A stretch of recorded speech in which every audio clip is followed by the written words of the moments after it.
morning, ladies and gentlemen. Today on this occasion, I'm going to be presenting my paper titled Development of Microsatellite to Detect Electron Gravity. I am the author of this paper, and this is my co-author. We are undergraduate student from Department of Aerospace Engineering, Faculty of Mechanical and Aerospace Engineering at Institute Technology Bandung. A short review of our university is like this. It's located at Bandung. If you know Indonesia, this is around 3 hours drive from Jakarta. And here's the atmosphere, the beach, and etc. If you know our country, you will see a picture like this. It's like a swarm of islands, ranging from the northern part is 6 degrees above the equator, and the southernmost part is 11 degrees. From this to this, I think, is around 6,000 kilometers. So you can see that it's a large country, and also most of it is waters, seas. So this is the niche. This country consists of 17,500 islands. Actually, this number is still debatable, could be more than that. And actually, the number of islands inhabited is around 6,000 inhabited by humans. And you can see most of the territory is sea, 64.85% to be precise. And our economy heavily depends on maritime activities such as fishing, shipping of people, goods, natural, passengers, not people, and offshore drilling. So it's heavily dependent on us, and we do our best to protect it. But there is now a persistent problem about this illegal fishing. A lot of foreign ship or vessel fishing illegally in our waters. As you can see, this is not only not benefiting our economies and our local fishermen, but it endangers the environment as well. Because the ships like this, they deploy a large large net, then they drag it across the sea and catch numerous amount of fish, which is not good for the ecosystem like this. And you can see it, this one. We try to catch illegally fishing boat and then sink it, but of course there are more coming. And you can see the ship is actually quite large in size. So it's not like small traditional fishing boat. This is like an industrial size fishing boat. And the other main concern is maritime disasters such as this oil spillage, which can happen, and it's very dangerous for the environment. This problem needs to be addressed quickly, because if not, the oil will spill everywhere and kill a lot of fish and mammals, and it can also go to the food chain and poison like people and others. And the last of the concern is piracy. This is not like in the movies. It's even in the modern times, in real life. Several times actually this year there is a hijacking involving a ship. So this is a real concern for us. So from that need, then we create this mission objective. Of course, the primary objective is to detect and locate illegal fishing ship using satellite image, AIS data, and external source. If you don't already know, the AIS is stand for Automatic Identification System. It's a device like a transponder that was fitted to ship or vessels that transmit data that was consisting of coordinates and identification information to the ice receiver. So it's like a transponder. It's mandatory on ship above certain sizes. And then we have also the secondary objective, which is monitor maritime environment and provide early warning for environmental disaster such as oil spillage. And then the other is monitor maritime traffic and detect any ship illegally trespassing our territorial waters. And the last one is provide intelligence of sea-based crime such as ship hijacking and piracy. So this is the concept of operation. This is the satellite. We have a ground station and operation center. This is the patrol ship as the user segment. So the primary thing is the satellite. It's orbiting in the Earth and it has a high resolution camera to like scan the ground, which often happens illegal fishing, and then send the image, ice data and position to the ground station and operation center. Then it processes all the information and send the process information to the patrol ship, the user segment, as you can see there. And it also output the information to the law enforcement agency. And so it also receives input from the weather satellite data. Sorry. This is the more details. The ground segment consists of these operation centers, which have the task of controlling the space segment, the satellites, and receiving data from the space segment.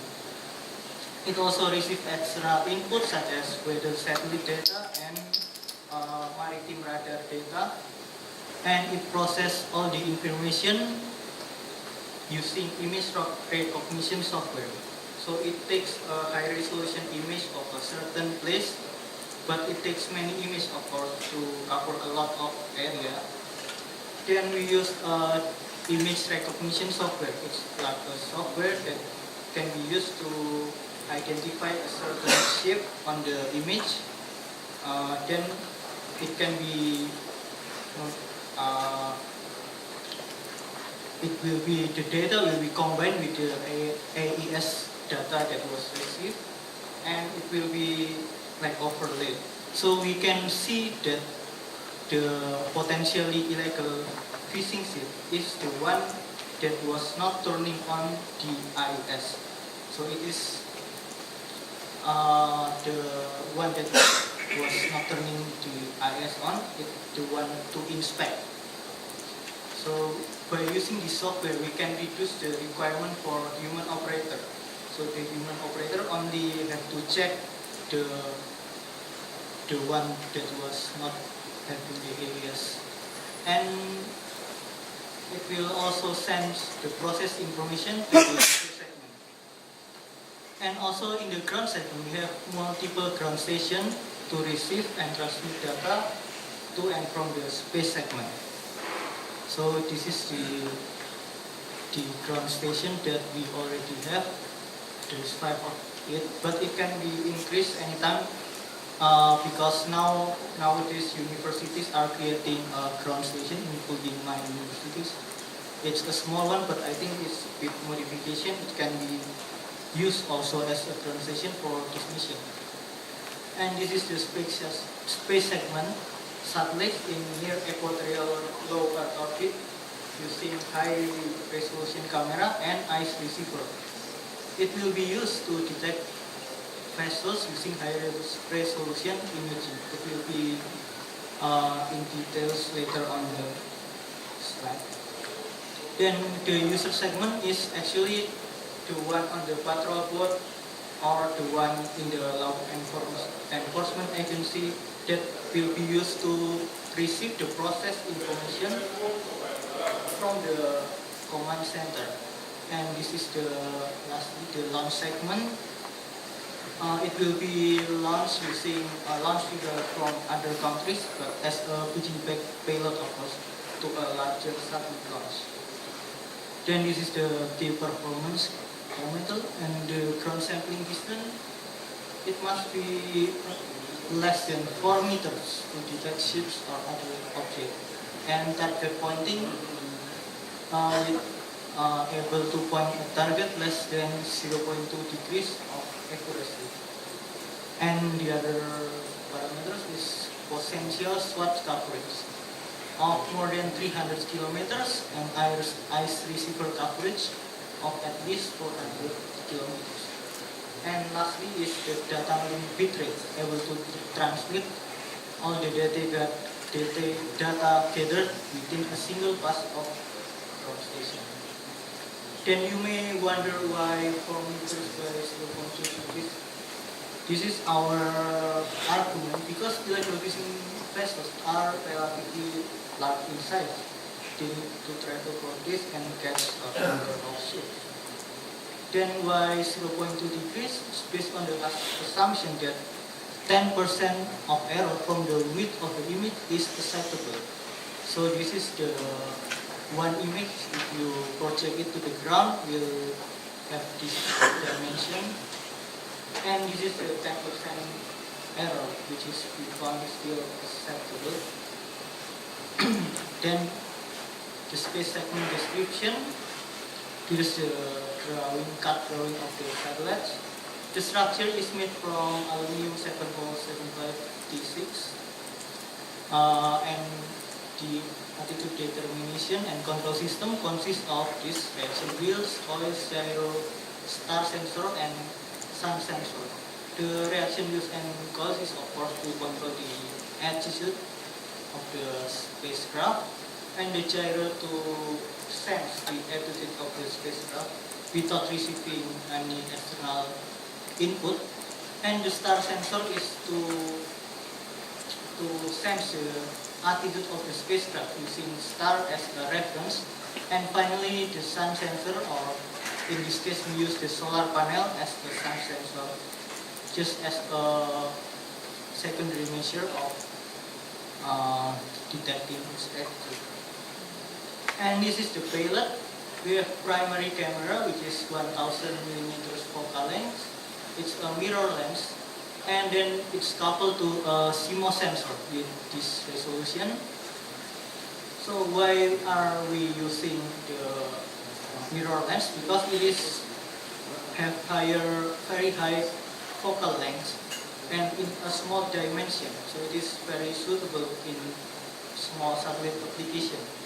And coupled with this, it will have view angle of 2.5 degrees and ground sampling distance of 3.32 kilometers with a potential SWAT coverage of 364 kilometers with a pan angle of plus or minus 20 degrees. So the satellite will be able to pan along its ground track plus or minus 20 degrees to give this SWAT coverage. And then of course after this primary camera we have secondary camera. The purpose of this secondary camera is to aim the satellite to point a specific location. Because the primary camera is very high focal length, is very like zoom in, it's difficult to find a target. So what we use is secondary camera. It has wider field of view, so it can point a target better than it will be photographed by the primary camera. Then we have ice receiver. This receive ice information from the vessel and used to identify and locate the vessel. Now there's the anchor subsystem. Power control command to handling. This contains processor, RAM, SSD, internal block, power control and distribution unit, fuses, and input cable. And its data from all the sensors will be processed here. It also regulates data transmission, act as tracking, telemetry, and command. So it's like the brain of the satellite. Then the communication system, we have the UHF transceiver and antenna. This is primarily used for receiving command and sending feedback from ground station, so STTC, and VHF transceiver and antenna, which is used to relay information from ground station to user segment. And finally, the X-band transmitter, which will be used to send all the data such as image and ice data. This is the power system requirements. We have the battery and the solar panel. The battery is lithium ion with 8 times 8 cells, total voltage output 28 volts, and the capacity of 336 watt-hour. And the solar panel is gallium arsenide cells, triple junction, and the power output estimate 28 watts. And here is the power budget, as you can see in different modes: picture, transmit, target pointing, momentum bias, and tumbling mode. And here is the total in watt. And here is the mesh budget. As you can see, it's around total 31 kilograms per satellite. And we will be using near equatorial orbit because it will be most suited to Indonesia's geography and location, with inclination of 8 to 12 degrees. And the orbital altitude is 500 kilometers above the Earth's surface, so it's not too far to create a good resolution image, but not too low to degrade faster. And the constellation, we plan to create a 3-satellite constellation with true anomaly difference of around 120 degrees, inclination of 8 to 12 degrees. But 1 or 2 satellites is sufficient to do the mission only with reduced capability. And from our simulation works, constellation of 3 satellites have revisit time varies from 14 hours to half an hour. And for a single satellite, it varies between 21 to 7 hours. So here's the ground track for a 3-satellite constellation. As you can see, it's like a tape because the left and the right side is the SWOT coverage, potential SWOT coverage.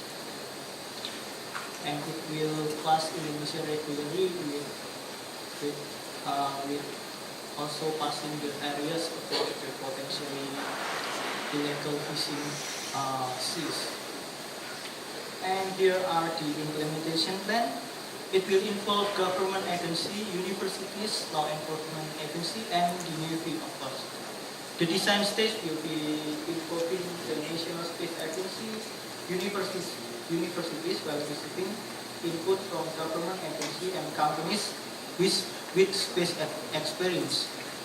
Engineering, model manufacturing, and test will be done by the National Space Agency while receiving input from the universities.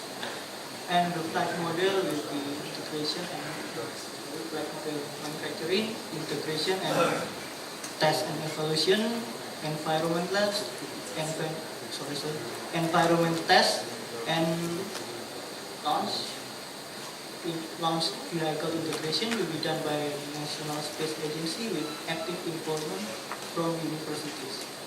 It will be launched by Launch Vehicle Service as a piggyback, and after deployment, it will be operated jointly by NAPAN, agency, government, law enforcement, and Navy and universities.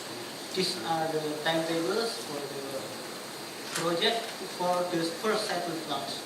The second and third is projected to the next 3 years, so it's 2022. After that, all the satellites are operating. And here are the risks from vehicle failure, ADCL failure, loss of communication, sensor failure, battery failure, and finally weather uncertainty. Because bad weather and large clouds can hinder the ability of the camera to take a good image. Also, they sometimes disturb the image. Using weather satellite data can mitigate some of this problem. Okay, this is my co-author. And before ending this presentation, I would like to thank you, Dr. Westling, for helping me to get the visa. It's very, very helpful. And here's my advisors, Dr. Ridanto and Mr. Oni. And thank you for the presentation. Do you have any questions? Questions? Yeah, thank you very much for this presentation and this proposal. There are a couple of proposals similar to what you are doing, but your approach is very efficient for your region, Indonesia. I appreciate getting aware of that. But I still have a question concerning your attitude accuracy. You came up at the end with 0.2 degrees pointing accuracy, and that relates to about 2 kilometers or 2.5 kilometers from deviation from a 500 kilometer orbit. And if I think of the Strait of Malacca with a very busy ship traffic or rough sea, I just want to understand that it's good enough for the authorities to find the bad guy. Yes, because in our works we also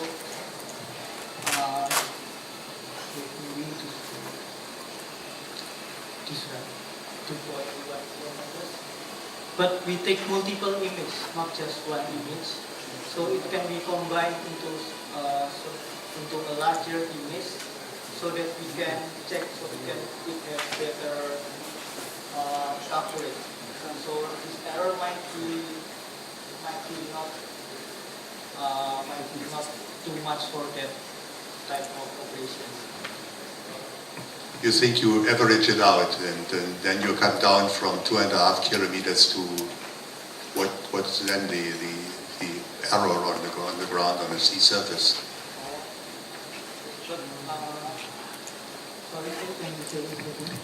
The error, the pointing error on the sea surface, having a 0.2 degree pointing deviation on board, is about 2.5 kilometers.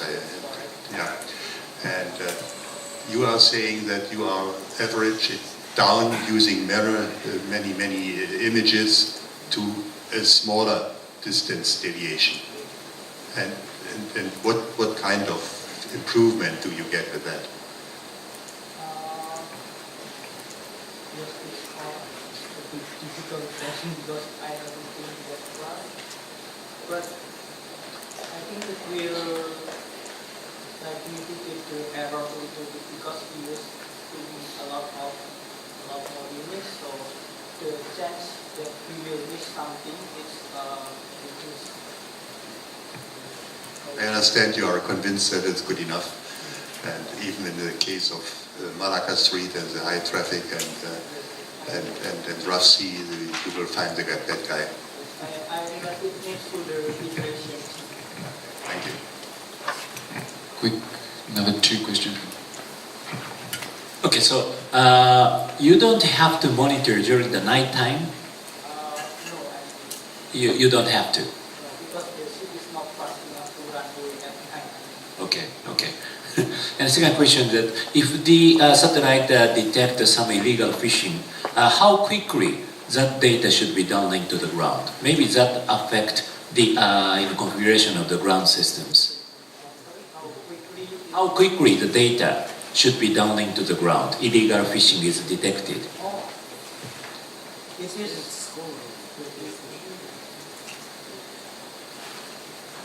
so, for example, a satellite pass over here, it will photograph. Then, because of this coverage, when it is photographing over here, then we can directly send the information. Direct. Because it's still on the coverage, right? Okay. That's good. Okay, I understand. Last question. Two quick comments. One is, if you require the 120 degree separation of the constellation, you don't have any propulsion. provisions, so that will drift a little bit. Just keep that in mind. The other question is you are carrying a communications payload to talk to the ships. Yes, it's transmitted. So it's only receiving and transmitting. Yeah, the one comment that I made is that your main requirements don't say anything about the ability to talk to the ships. Clearly, there's already something in place for your command center to talk to the ships.